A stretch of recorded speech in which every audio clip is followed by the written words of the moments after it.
Waalaikumsalam warahmatullahi wabarakatuh. Alhamdulillahirrahmanirrahim. Assalatu wassalamu ala asrofil anbiya'i wal mursalin wa ala alihi wa ashabihi ajmain. Amma ba'du. Yang terhormat Ibu Kepala Sekolah SDN Cipinang 1 yang juga sekaligus selaku CGF 10. Yang saya hormati rekan-rekan guru SDN Cipinang 1. Alhamdulillahirrahmanirrahim. Hari ini kita dapat berkumpul dalam keadaan sehat walafiat dalam rangka acara sosialisasi mewujudkan budaya positif di sekolah yang akan dibawakan oleh Ibu Eti Suningsi selaku CGP 10.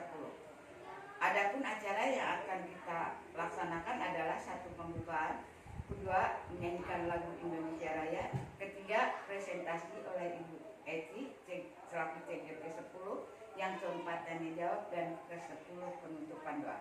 Untuk mempersingkat waktu, marilah kita mulai pada acara yang pertama, yaitu pembukaan dengan pembacaan Bismillahirrahmanirrahim. Dan yang kedua adalah menyanyikan lagu Indonesia Raya yang akan dipimpin oleh Ibu Eti Fatmawati SPD. Kepada Bapak Ibu guru disilahkan untuk berdiri.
Lagu Indonesia Raya. Selanjutnya adalah presentasi yang akan dibawakan oleh Ibu Eti selaku CGP 10.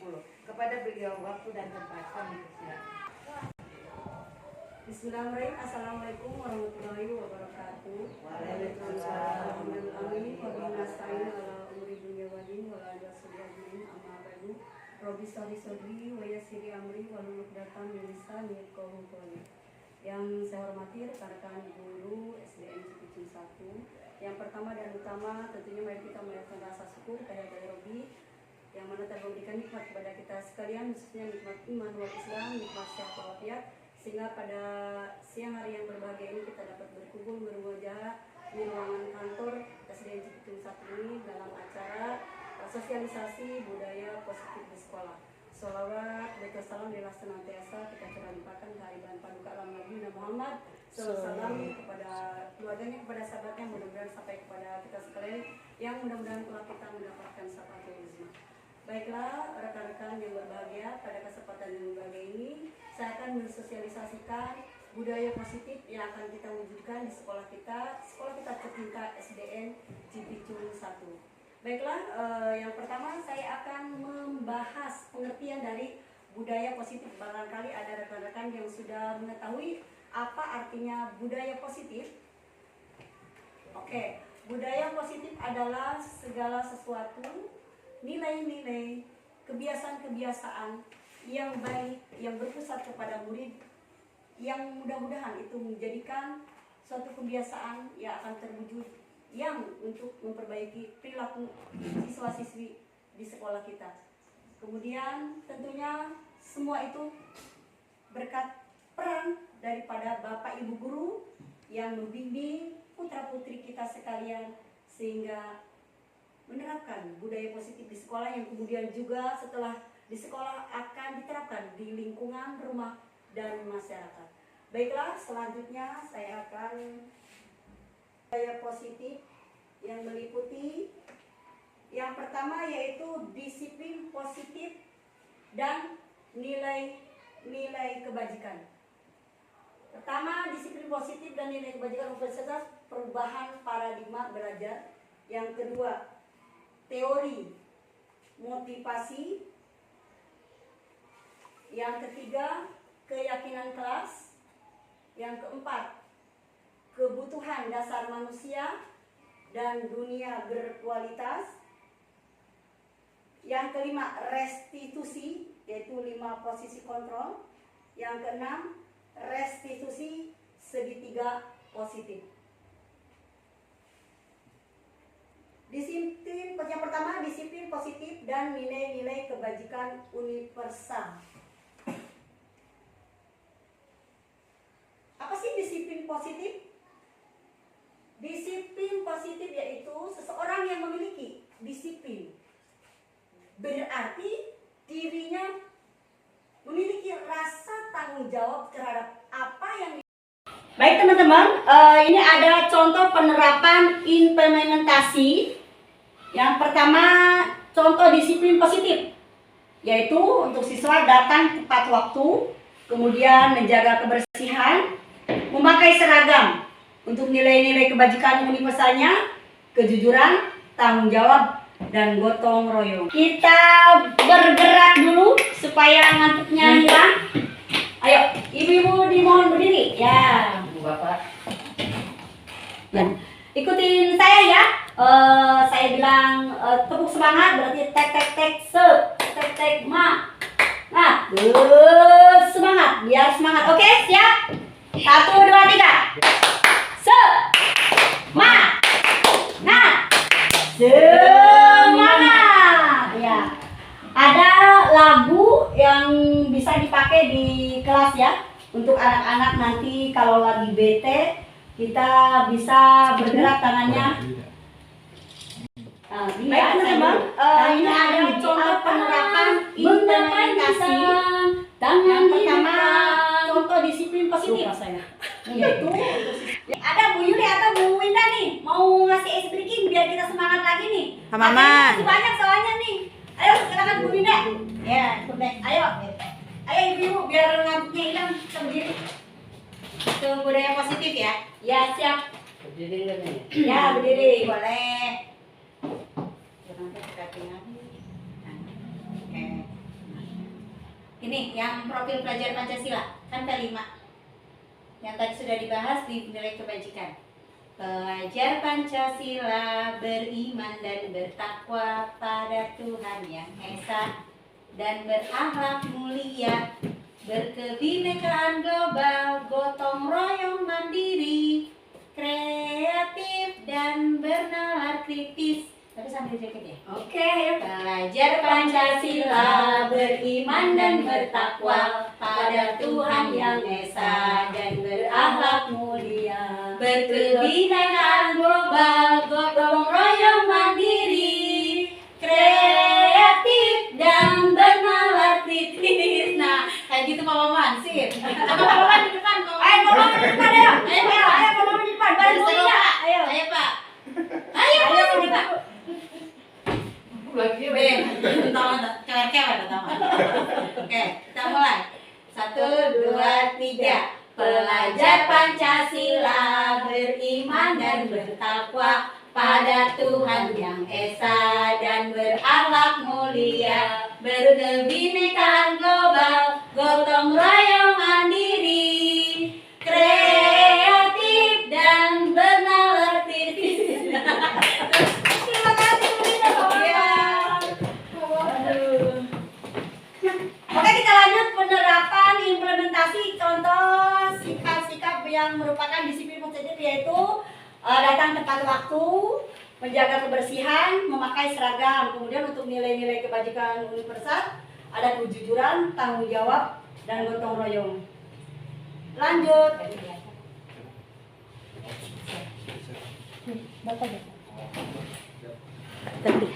Ya, kita sudah tahu kan, kita juga sekolah punya disiplin positif, yaitu datang tepat waktu, kemudian anak-anak menjaga kebersihan, dan memakai seragam.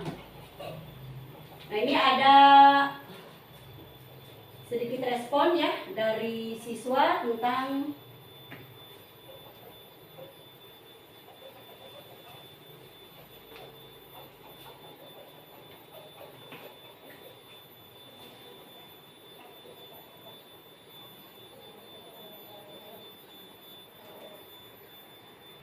ya, ini adalah respon dari siswa tentang penerapan budaya positif.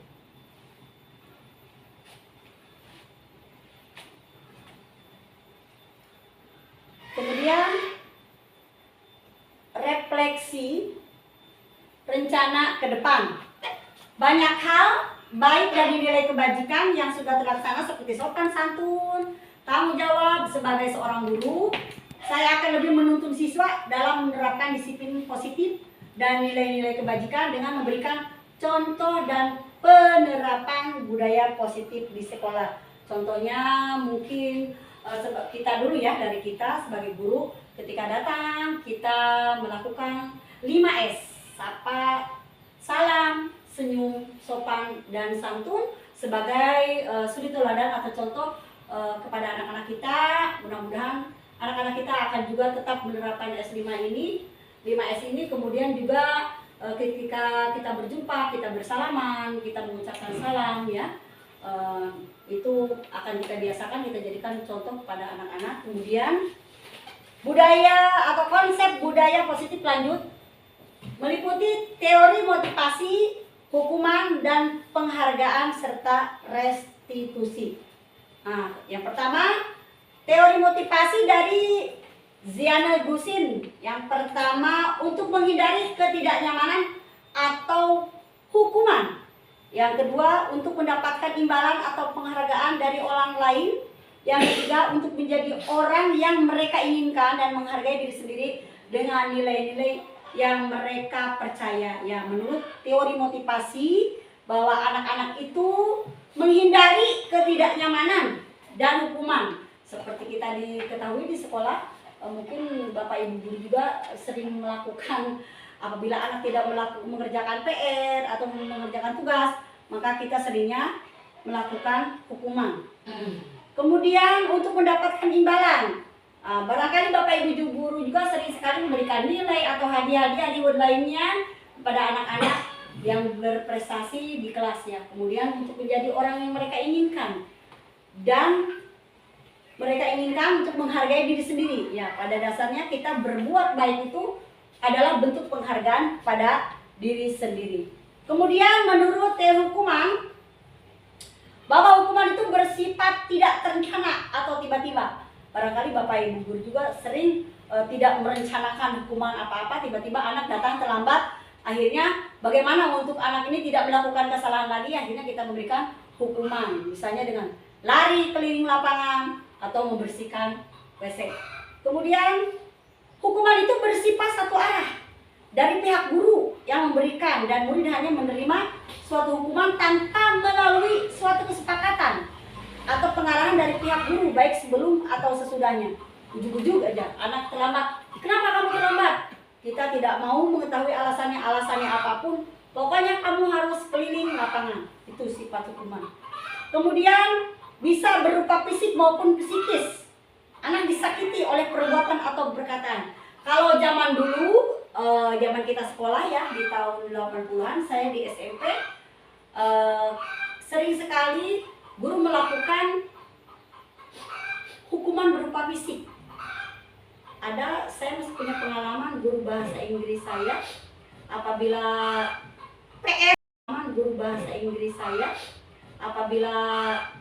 PR tidak dikerjakan, soalnya 5, dia akan menjewer kuping muridnya selama 5 kali. Kemudian kalau soalnya 10 sama 10 kali kalau tidak mengerjakan PR. Yang paling menyedihkan, kalaupun mengerjakan soalnya 10, salah satu tetap harus dijewer 1 kali, salah 2 dijewer 2 kali. Saya sendiri pernah mengalami itu, dan walaupun positifnya karena rasa takut dijewer, akhirnya saya belajar, saya mengerjakan tugas supaya tidak terkena jewer. Bukan keinginan untuk perubahan diri sendiri, tapi karena pengaruh dari eksternal, dari luar, dari rasa takut itu. Kemudian ada teori penghargaan. Penghargaan maupun hukuman adalah cara-cara mengontrol perilaku seseorang yang menghancurkan potensi untuk pembelajaran yang sesungguhnya. Sesungguhnya kita mendidik anak supaya mandiri, supaya aktif dan kreatif, tumbuh keinginan sendiri. Tetapi jika kita memberikan penghargaan ini, justru anak termotivasi hanya karena penghargaannya. Ketika tidak ada penghargaan, maka mereka tidak melakukan hal-hal yang baik lagi. Jadi tidak tumbuh dari unsur dirinya sendiri karena hanya faktor penghargaan. Kemudian restitusi. Restitusi adalah proses menciptakan kondisi bagi murid untuk memperbaiki kesalahan mereka, sehingga mereka bisa kembali pada kelompok mereka dengan karakter yang lebih kuat. Yang lebih kuat dalam hal ini berarti dia tidak akan melakukan kesalahan-kesalahan lagi. Kemudian rekan-rekannya juga akan menerima dengan senang hati dan menerima kondisi mereka dengan karakter yang lebih baik. Kemudian pengertian restitusi juga adalah proses kolaboratif yang mengajarkan murid untuk mencari solusi untuk masalah dan membantu murid berpikir tentang cara seperti apa yang mereka inginkan dan bagaimana mereka harus melakukan orang lain. Nah, demikian ya. Kemudian restitusi juga membantu murid menjadi lebih memiliki tujuan, disiplin positif, dan memulihkan dirinya setelah berbuat salah. Biasanya kita kalau sudah melakukan kesalahan, jarang sekali kita menyadari kesalahan itu, bahkan mengulang lagi. Tapi melalui restitusi ini dibuat supaya apa? Supaya kesalahan yang telah dilakukan tidak diulang lagi. Kemudian ada identitas, ada hukuman, ada kemudian identitas sukses, ada disiplin, konsekuensi, dan restitusi. Yang pertama hukuman, sesuatu yang menyakitkan harus terjadi. Karena apa? Pasti anak walaupun salah, betul, ketika dikasih hukuman pasti sakit hati walaupun mereka melakukan kesalahan. Hal ini pasti pernah terjadi di kelas. Bu Yuli bagaimana? Punya pengalaman? Kalau anak dikasih hukuman, bukannya menerima hukuman itu, tetapi malah sakit hati, kan malah cemberut ke kita, seolah-olah malah kita yang salah. Padahal tujuan kita menasehati, memberikan hukuman itu supaya tidak diulangi lagi. Tapi justru karena memang hukuman itu adalah sesuatu yang menyakitkan, yang terpaksa harus terjadi. Kemudian tidak nyaman untuk murid untuk jangka waktu yang panjang. Bisa saja pagi-pagi datang diomelin, dia tidak akan bisa mengikuti pembelajaran dengan baik. Karena apa? Karena rasa sakit hati, tidak nyaman, malu. Misalnya kita langsung hanya dengan memberikan hukuman kata-kata, kamu nakal, kamu datang terlambat, selalu datang terlambat. Pasti anak itu merasakan sakit hati dan tidak nyaman, sehingga tidak bisa mengikuti pelajaran dari awal hingga akhir. Walaupun ada di kelas mungkin hanya diam, membisu, bahkan cemberut karena punya rasa sakit hati dan tidak nyaman, sudah dipermalukan di depan teman-temannya. Kemudian konsekuensinya, sesuatu yang menyakitkan itu sesuatu memang harus terjadi. Itu konsekuensinya ya. Apabila mereka terlambat ya konsekuensinya ada teguran dari guru. Kemudian tidak nyaman untuk murid anak untuk jangka waktu yang pendek. Nah, pada identitas sukses disiplin ini tidak terlalu lama, hanya pendek, beda dengan ketika mendapatkan hukuman. Pada restitusi merupakan pilihan. Kemudian menguatkan untuk murid atau anak dalam jangka waktu yang panjang. Jadi anak akan mengerti, menyadari itu untuk waktu yang jangka panjang. Kemudian negatifnya awas, kalau dilakukan lagi ya, nanti awas kamu, itu adalah intimidasi atau ancaman dari guru ya, negatifnya. Kemudian yang modelnya paksaan, anak dipaksa melakukan yang tidak sesuai dengan keinginannya. Mendorong menyalahkan diri, konsepnya diri jadi buruk, seakan-akan murid itu merasa dirinya paling buruk di dalam kelas itu. Kemudian untuk konsekuensi netral, lakukan apa yang saya katakan, jadi tidak terlalu negatif seperti pada identitas gagal hukuman. Kemudian stimulus respon, mendorong kepatuhan, jadi anak supaya lebih patuh. Konsep diri, anak dibuat berkonsep diri baik. Pada restitusi positifnya, apakah hal ini yang sesungguhnya ingin kamu lakukan? Nah, pada dasarnya anak pun tidak ingin kesiangan sekolah, tidak mengerjakan tugas, hanya mungkin ada kesibukan yang lain yang membuat dia lalai. Kemudian positifnya, teori kontrolnya mendorong disiplin positif, konsep diri lebih kuat. Di dalam diri siswa, ini yang paling sulit memang kita membangkitkan motivasi intrinsik supaya anak itu sadar datang lebih awal, belajar, mengerjakan tugas tepat waktu tanpa ada reward ataupun punishment dari guru atau dari orang tuanya. Nah, tetapi hal ini memang harus ada juga faktor eksternal dari luar, yaitu intrinsiknya dari bapak ibu guru, dari orang tua, karena kesuksesan anak, namanya anak kan kita ketahui maunya yang enak-enak, maunya yang gampang-gampang. Ketika di hadapan permasalahan atau soal-soal yang susah, ujung-ujungnya malas. Maka di sana perlulah kolaborasi antara guru dengan orang tua agar anak mampu menumbuhkan faktor intrinsiknya. Kemudian pengalaman dan respon siswa. Saya pernah melakukan status identitas gagal, mungkin Bapak Ibu guru juga ya pernah ya, karena kita apalagi Bu Eti ya sudah senior, sudah jadi guru dari tahun,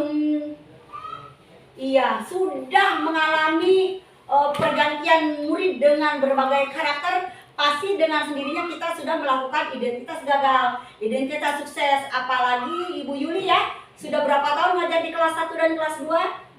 Bahkan mereka itu ada yang berangkat dari rumah tangga ya, yang belum mengenyam pendidikan PAUD ataupun TK, sehingga membutuhkan adaptasi, waktu yang adaptasi yang agak panjang, sehingga bisa saja kita melakukan identitas gagal ini ya. Kemudian jika dibandingkan saya sendiri, identitas gagal lebih sering saya lakukan. Kenapa? Saya lebih sering melakukan hukuman daripada restitusi ya. Kenapa? Karena mungkin Pak Maman juga pernah melakukan hukuman anak tidak mengerjakan tugas atau datang terlambat dengan hukuman lari lapangan. Pernah. Nah, bahkan Bu Eti, Pak Wawan juga semua ya, saya sendiri juga pernah.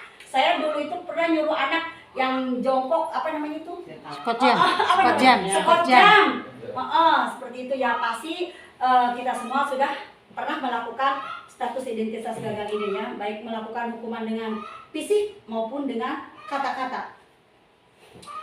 Refleksi saya sendiri untuk kedepannya melalui resus ini menjadi suatu pendekatan pilihan bagi saya, mudah-mudahan juga bagi teman-teman ya, bahwa kita harus menghadapi persoalan itu untuk menciptakan disiplin positif. Rencana kedepannya kita menerapkan disiplin positif yang dapat menumbuhkan motivasi intrinsik di dalam diri siswa dalam mengerjakan budaya positif. Jadi tanpa reward, tanpa punishment, anak-anak mau melakukan budaya positif dari faktor dirinya sendiri, seperti itu.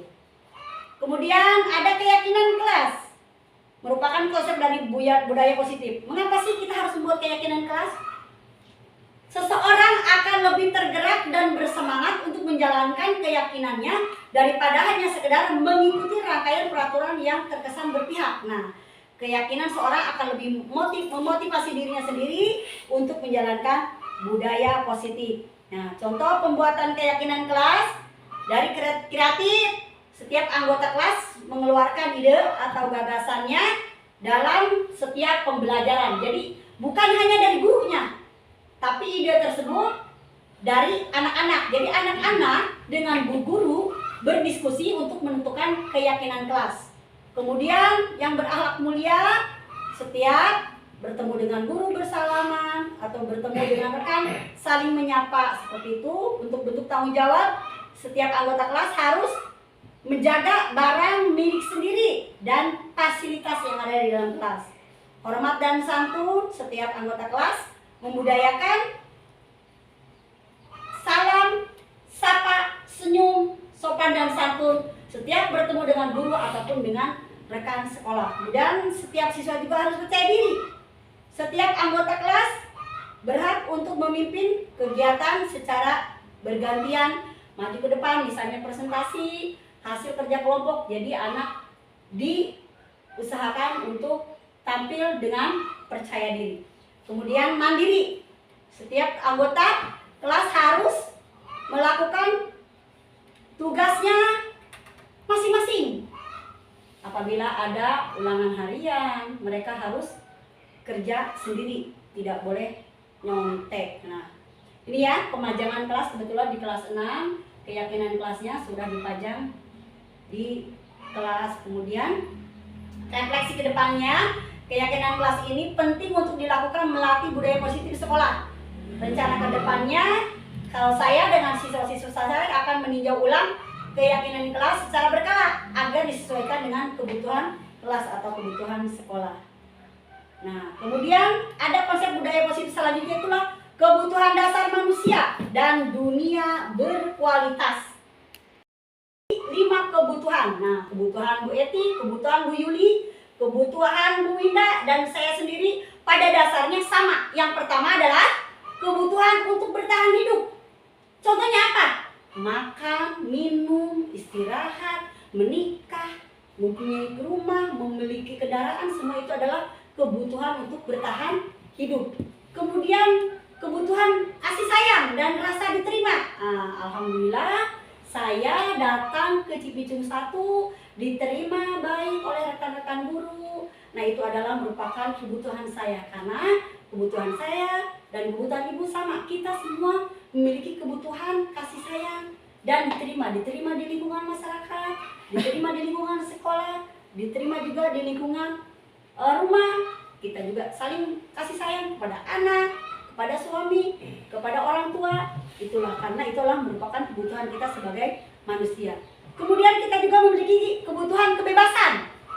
Saya hari ini tidak mau sekolah, itulah kebutuhan kebebasan saya. Saya mau memilih, kalau dalam pilkada ya, mau memilih presiden, mau memilih bupati, itu adalah kebebasan. Kebebasan untuk main, kebebasan untuk berekspresi. Kemudian kesenangan. Nah, saya memiliki kesenangan. Misalnya kesenangan saya ngedengerin musik. Kesenangan gue apa? Jalan-jalan, shopping. Bu Yuli juga sama. Jalan-jalan itu kesenangan. Karena itu adalah kebutuhan kita. Kita perlu bersenang-senang. Karena apa, Bu? Kalau kita sudah senang-senang, akhirnya otak kita fresh lagi ya untuk beraktivitas selanjutnya. Kemudian manusia juga memiliki kebutuhan penguasaan, power. Nah, seperti di kelas, anak-anak juga ingin menguasai kelas supaya teman-temannya mengikuti kemauannya sama. Seperti bapak ibu, apalagi nih yang suami, bapak ya, sebagai pemimpin keluarga pasti memiliki penguasaan atau power yang ingin anggota keluarganya mengikuti keinginannya. Kemudian selanjutnya dunia berkualitas. Tadinya saya berpikir dunia berkualitas itu dunia yang indah, tapi ternyata adalah dunia berkualitas adalah tempat khusus yang ada di dalam pikiran kita. Tempat kita menyimpan gambaran representasi dari semua yang kita inginkan. Bisa berisi orang-orang, hal-hal dan apa saja yang terbaik dalam hidup kita yang membuat kita merasa bahagia dan terpenuhi kebutuhan dasar kita. Coba saya mau bertanya, Bu Yuli. Kalau Bu Yuli, apa sih yang membuat Bu Yuli bahagia untuk saat ini? Punya uang, Bu. Oh, punya uang. Nah, kemudian Pak Maman. Apa yang membuat Paman bahagia menurut Pak Maman nih? Yang ada dalam pikiran Pak Maman? Pertama badan sehat, Bu. Badan sehat, alhamdulillah. Alhamdulillah. Kemudian uang juga. Uang banyak. Uang banyak. Ya. Di Kemeningan masuk surga, Bu. Amin. Nggak ingin pergi haji. Amin. Nah. Kemudian Bu Eti, kalau menurut Bu Eti di saat ini nih, apa sih yang ada dalam pikiran Bu Eti yang membuat akan Bu Eti bahagia sekali? Melihat anak-anak. Melihat anak-anak berhasil. berhasil. Kemudian Ya itu dia, mau naik haji. ingin naik haji. Kita sama-sama doakan ya, semoga Bu Eti cita-citanya yang akan dan bahagia bisa naik haji, amin ya rabbal alamin, gitu ya. Baik, yang ini. Satu lagi Bu. Satu lagi Bu. Satu iya, Pak Wawan. Pak Wawan saat ini apa sih yang akan membuat Pak Wawan bahagia nih? Menancir kan. Melihat anak-anak tersenyum bahagia. Kemudian apa lagi? Menikah. Nah, menikah ya. Saya yakin pasti Pak Wawan ini kalau menikah sangat akan bahagia. Apa Ya. perlu saya carikan? Saya Bu. Iya, silakan. Bu Winda, apa nih Bu Winda nih? Tidak mau punya masalah berat. Tidak memiliki masalah berat, karena memang orang kalau tidak memiliki masalah berat pasti bahagia. Ya, contoh gambaran dunia berkualitas. Nah, ini kalau saya saat ini memang sama Bu Eti. Yang pertama, saya pengen naik haji. Walaupun saya udah ada gambaran, saya tahun 2028 berangkatnya. Tapi saya sebelum pergi haji berarti saya pengen umroh. Saya akan bahagia. Kemudian saya juga pengen bisa bawa mobil sendiri. Jadi kalau hujan saya ke sekolah nggak kehujanan lagi. Bukan mobil tapi masih hujanan. Ya, kemudian saya juga pengen punya rumah baru. Pengen anak-anak saya sukses, alhamdulillah. Anak pertama saya ya sudah sukses, tinggal anak kedua saya mudah-mudahan cepat lulus, cepat juga nanti jadi ASN. Amin ya rabbal alamin. Jadi cuma pas-pasan dulu. Amin. Pas nudik Cahyo. Ya, Oh, saya. nah, Saya ya, refleksi dan rencana kedepannya. 5 kebutuhan manusia sangat penting untuk kebutuhan kita, untuk kebutuhan siswa, untuk kebutuhan kita di sekolah. Sebagai guru, saya memahami kondisi siswa pada kebutuhan yang diperlukan oleh siswa untuk mencapai tujuan pembelajaran. Selain itu, saya harus memperbanyak kolaborasi dengan masyarakat, dengan wali murid, dengan guru-guru untuk menciptakan dunia berkualitas yang baru khususnya di sekolah. Kemudian yang konsep budaya positif yang kelima yaitu restitusi, 5 posisi kontrol. Nah, kita memiliki 5 posisi kontrol sebagai guru. Kontrol yang mana ini? Posisi yang mana sebenarnya yang paling baik, yang paling sering kita lakukan? Pasti sebenarnya kita, apalagi Bu Eti yang sudah berpuluh-puluh tahun menjadi guru, pasti sudah melakukan ke-5 posisi kontrol ini. Apa saja sih yang pertama? Yang pertama adalah penghukum. Tanpa kita sadari kita sering melakukan hukuman baik secara fisik maupun secara non fisik, melakukan dengan kata-kata tinggi. Misalnya kalau ada anak yang berisik, kalau dulu zaman kita sekolah pasti penghapus sudah pada terbang. Tapi sekarang paling kita menggunakan kata-kata yang agak keras. Diam! Ali, kamu tidak bisa diam, duduk terapi. Nah, pasti akan mengeluarkan kata-kata yang lebih keras dengan tujuan agar anak mau merubah kelakuannya dari tidak baik menjadi baik. Tapi itu adalah merupakan posisi guru sebagai penghukum. Yang kemudian yang kedua adalah membuat merasa bersalah. Nada suara lembut tapi membuat anak tervonis salah. Misalnya, anak tidak mengerjakan PR, tidak mengerjakan tugas.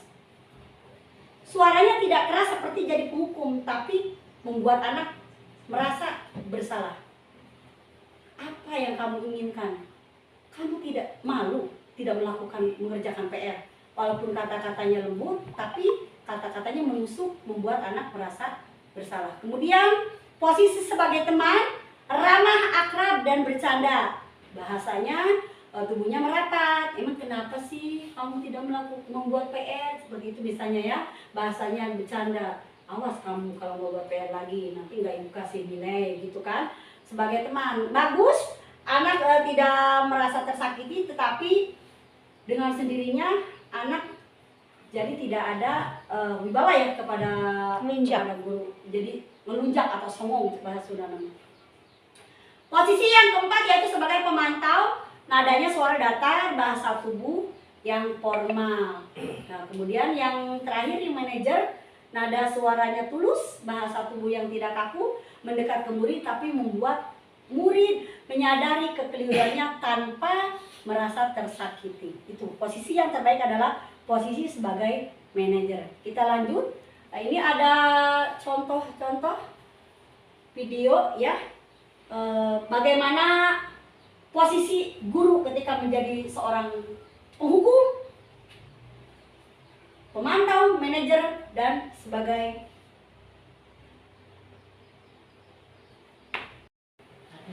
baik. Ini ada video contoh bagaimana penerapan 5 posisi kontrol. Yang pertama, posisi kontrol sebagai penghukum. Dia ada anak ya, anak SMA telah datang, kemudian ini ibu guru piket melihat anak datang tergesa-gesa pada waktu masuk sudah lewat. Ya dipanggil dengan suara keras, "Naren, sini kamu!" Nah, namanya penghukum. Nah, anak ini ketakutan. "Selamat pagi Bu." "Kamu terlambat terus kan?" Ya membentak kan. Walaupun anak sudah minta maaf dan ingin menjelaskan kenapa, tapi ibu gurunya tidak memberi kesempatan.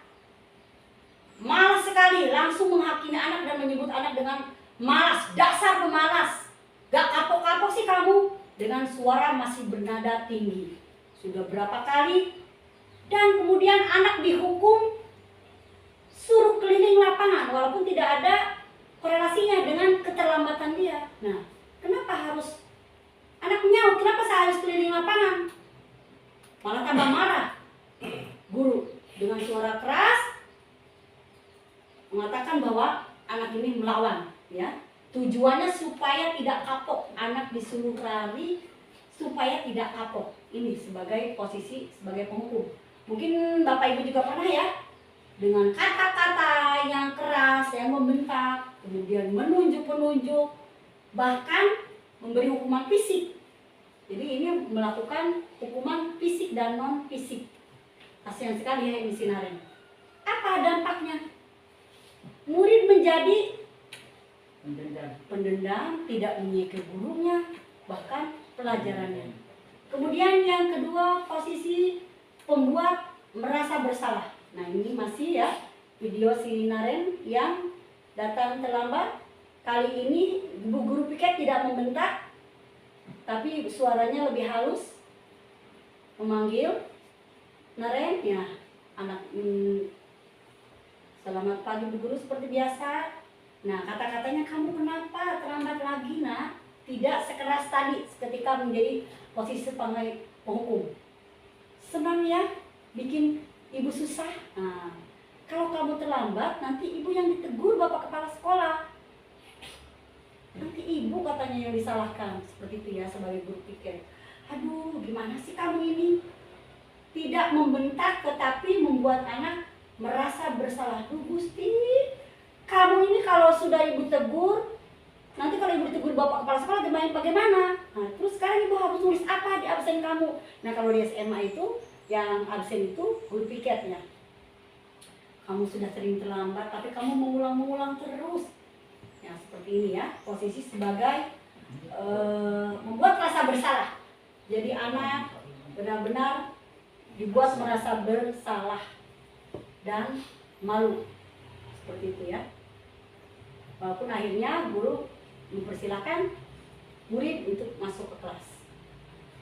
Suaranya cenderung lembut, tapi membuat anak di posisi gagal. Kemudian posisi kontra selanjutnya itu posisi kontra sebagai teman.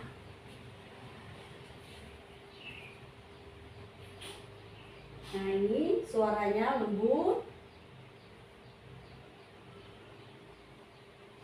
tapi anak jadi terkesan mengandalkan guru. "Wah, sudah jam berapa ini?" Seperti kepada teman bahasanya. "Terlambat lagi sayang."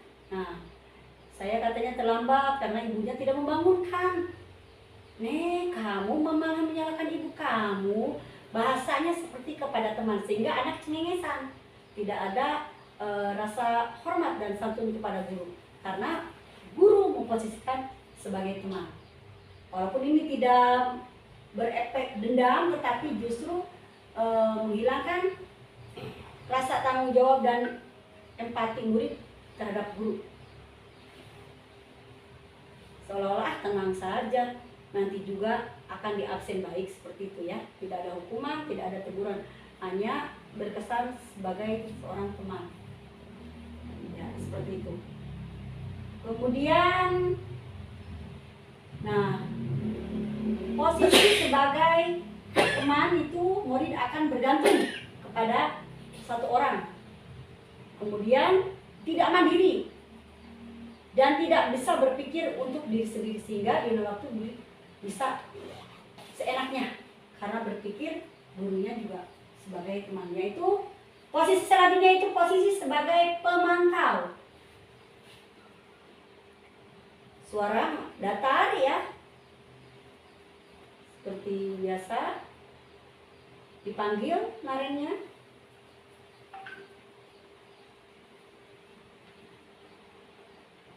Nah, diingatkan tentang peraturan sekolah, jam berapa harus masuk. Kemudian di sekolah itu harus jam 7, tapi dia datang sudah jam 7.20, artinya sudah lewat. Maka konsekuensinya jika terlambat hadir harus tinggal kelas pada saat jam istirahat selama 20 menit selama waktu yang dia terlambat. Nah, kemudian harus tinggal kelas, dikerjakan tugas tambahan untuk ketinggalannya. Nah, ini ya sebagai pemantau. Kemudian yang terakhir, posisi pemantau itu seorang pemantau akan bersuara datar, tidak emosional, tidak bersedak gurau ataupun menggunakan suara tinggi. Terciptanya identitas diri positif. Kemudian murid akan menghitung konsekuensi dan hadiah tanpa memahami sepenuhnya nilai kebajikan yang telah disetujui. Yang terakhir adalah yang kelima, itu posisi sebagai manajer. Nah, ini seperti biasa masih naren ya, datang terlambat, ibu guru piket memanggilnya.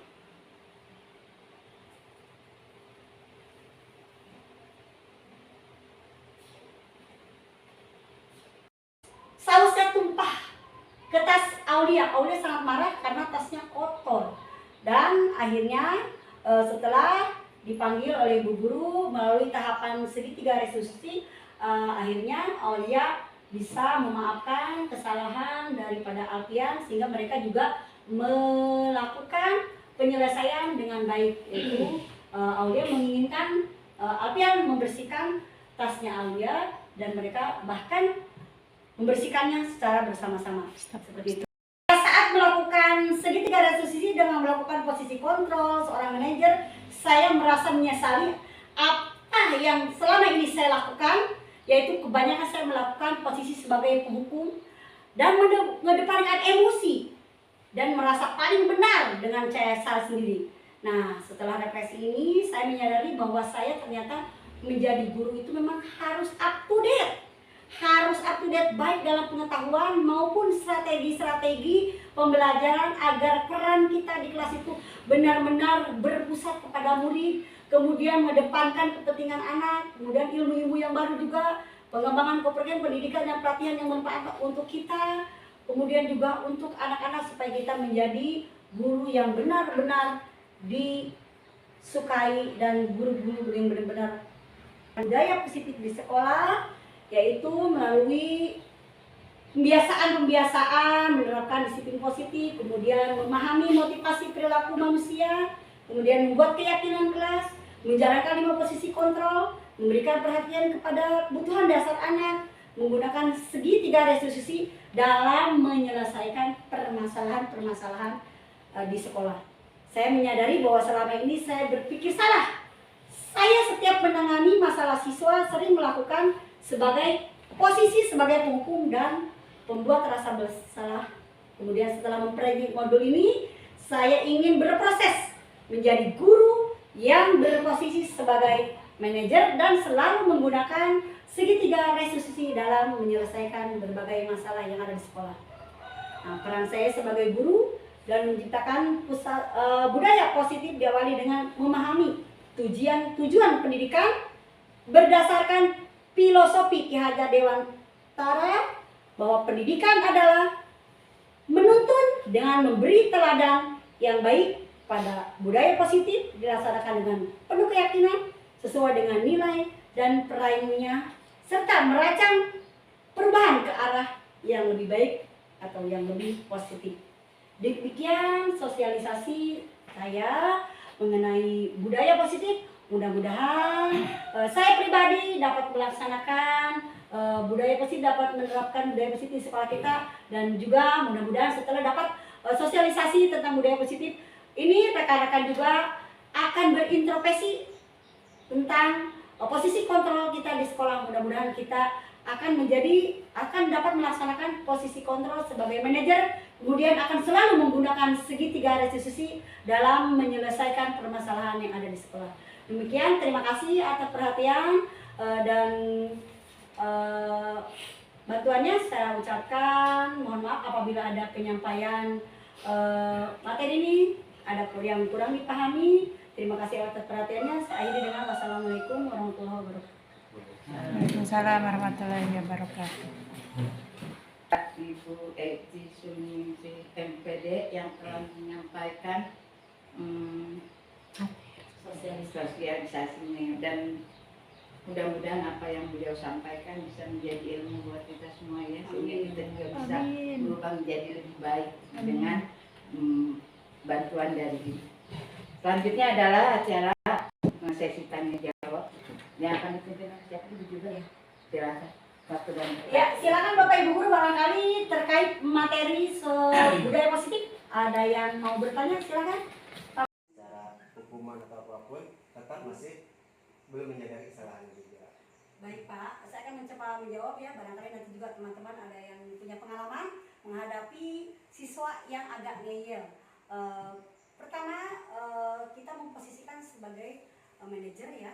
Jadi kita akan menyelesaikan, memantau beberapa hari, kemudian mendekati secara baik apa sebenarnya keinginan dan kebutuhan. Karena biasanya apapun yang dilakukan oleh anak itu adalah karena ada kebutuhan yang tidak terpenuhi. Mungkin anak itu ketika melakukan pengeyalan itu ingin menunjukkan kebutuhan powernya. Dia ingin menguasai kelas dengan pengeyalannya. Nah, kemudian sebaiknya kita melakukan tahapan-tahapan segitiga restitusi, di mana yang pertama adalah identifikasi menstabilkan siswa. Nah, oke, kita bisa mengatakan gak apa-apa, pengeyalan kamu ini mungkin memang karena ada kebutuhan yang tidak terpenuhi. Bisa saja kita mengatakan Bapak juga pernah melakukan pengeyalan ini. Nah, kemudian membuat dia merasa bersalah, ternyata memang pengeyalan itu tidak harus dilakukan di sekolah.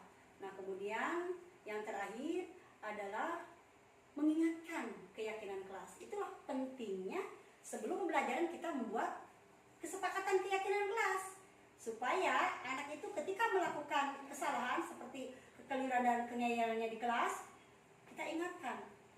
Kan keyakinan kelas itu dibuat berdasarkan hasil kesepakatan siswa, supaya oh ya, saya telah melakukan kesalahan yang tidak sesuai dengan keyakinan kelas yang telah dibuat bersama, supaya tidak akan mengulanginya. Seperti itu, dicoba. Barangkali Bu Yuli pernah punya pengalaman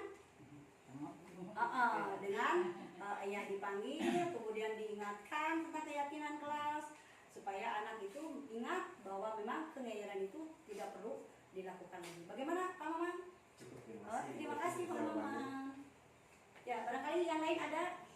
Sudah cukup? Baik.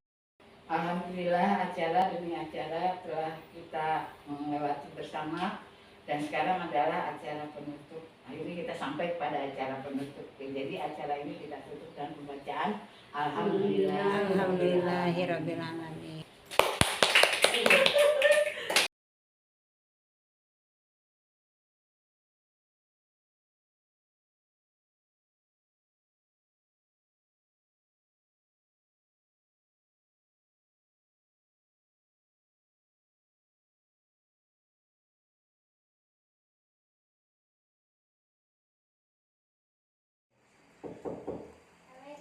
Salam, masuk.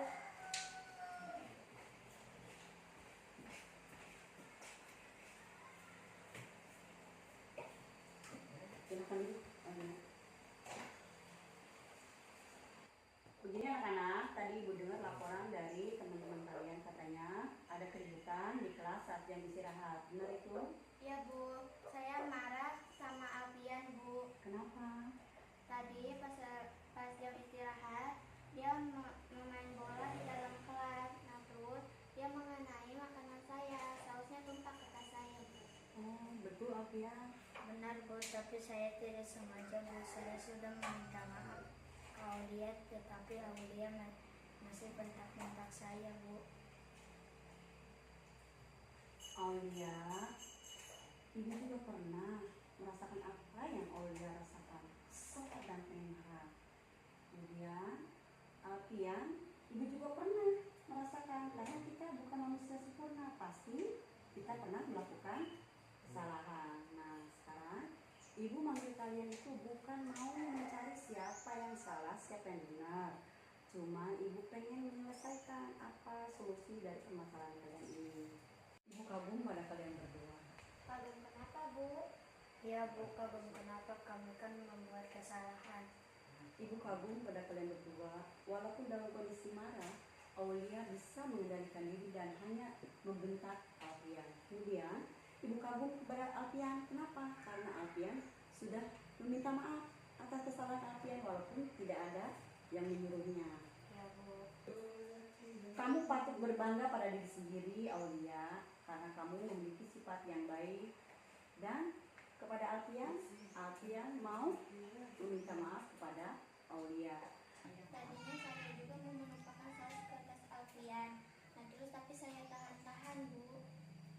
Bagus itu, artinya Aulia bisa menahan diri padahal dalam kondisi marah dan kesal tuh. Sekarang apa yang kamu rasakan setelah kamu marah-marah tadi? Capek Bu. Nah terus malu diketahui satu sekolah Bu. Nah sekarang gue mau nanya pada kalian berdua, kamu masih ingat sama keyakinan Allah? Masih Bu. Ingat Bu, kita harus saling memaafkan dan saling menghargai. Nah sekarang apakah kalian mau menyelesaikan masalah ini? Mau Bu. Aulia, apakah ada pendapat untuk Alfian agar masalah ini selesai? Saya mau Alfian membersihkan tas saya yang terkena saus. Nah sekarang bagaimana Alfian? Kamu bersedia? Bersedia Bu, saya akan membersihkan tas Aulia yang terkena saus. Nah lalu bagaimana Aulia permintaan maaf Alfian? Saya maafkan Bu. Iya Bu, saya juga salah. Ya Bu, saya juga salah. Aulia, saya minta maaf ya. Saya Nah maafkan. gitu dong, kan indah terlihatnya, senyum dong. Ya Bu. Nanti aku temani kamu membersihkan tasku. Wah, terima kasih, sekalian bantuin juga ya. Iya, saya yang mengguyur airnya ya. Ya. Nah baiklah, alhamdulillah bila kami masalah kalian sudah selesai dan sudah ada solusinya. Mengucapkan terima kasih. Silakan sekarang kalian kembali ke kelas ya. Baik Bu, terima kasih. Sama-sama. Assalamualaikum. Waalaikumsalam. Begini anak-anak, tadi Ibu dengar laporan dari teman-teman kalian, katanya ada keributan di kelas saat jam istirahat. Benar itu? Ya Bu, saya marah sama Alfian Bu. Kenapa? Tadi pas jam istirahat dia memain bola di dalam kelas. Nah terus dia mengenai makanan saya, sausnya tumpah ke tas saya Bu. Oh, betul Alfian. Benar Bu, tapi saya tidak sengaja Bu. Saya sudah meminta maaf ke Aulia, tetapi Aulia masih bentak-bentak saya Bu. Aulia, ibu juga pernah merasakan apa yang Aulia rasakan, kesal dan pengen marah. Kemudian Alfian, ibu juga pernah merasakan karena kita bukan manusia sempurna, pasti kita pernah melakukan kesalahan. Nah sekarang ibu manggil kalian itu bukan mau mencari siapa yang salah, siapa yang benar, cuma ibu pengen menyelesaikan apa solusi dari permasalahan kalian ini. Ibu kagum pada kalian berdua. Kagum kenapa Bu? Ya Bu, kagum kenapa kami kan membuat kesalahan. Ibu kagum.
buka-buka daftar nilai. Nah, ternyata ada tugas kamu yang belum dikumpulkan, tugas matematika. Kenapa ya?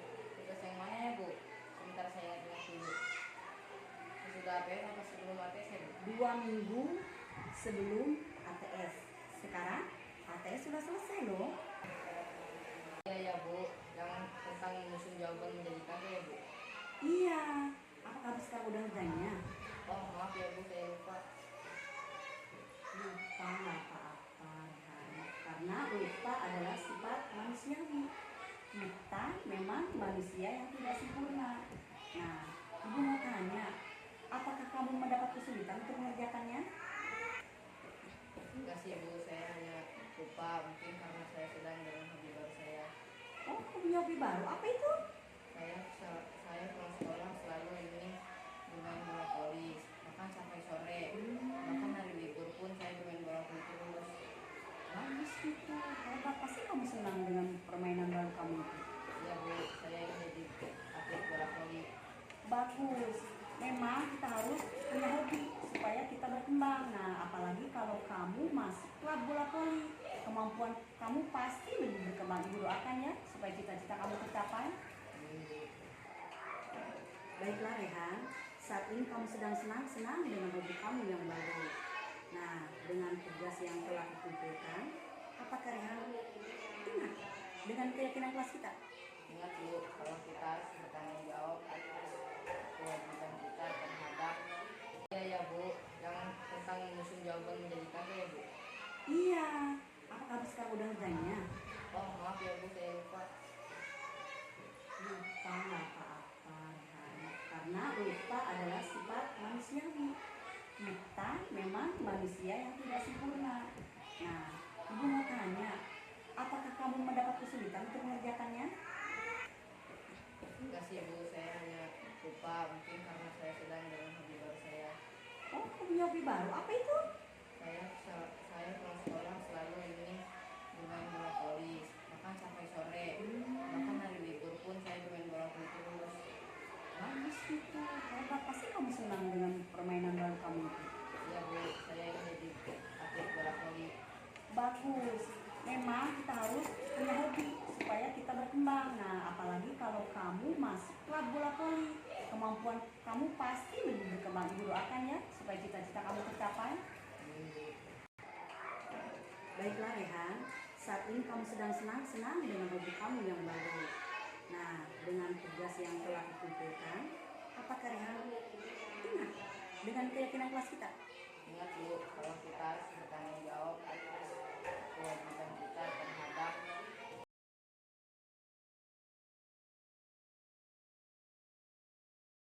Assalamualaikum warahmatullahi wabarakatuh.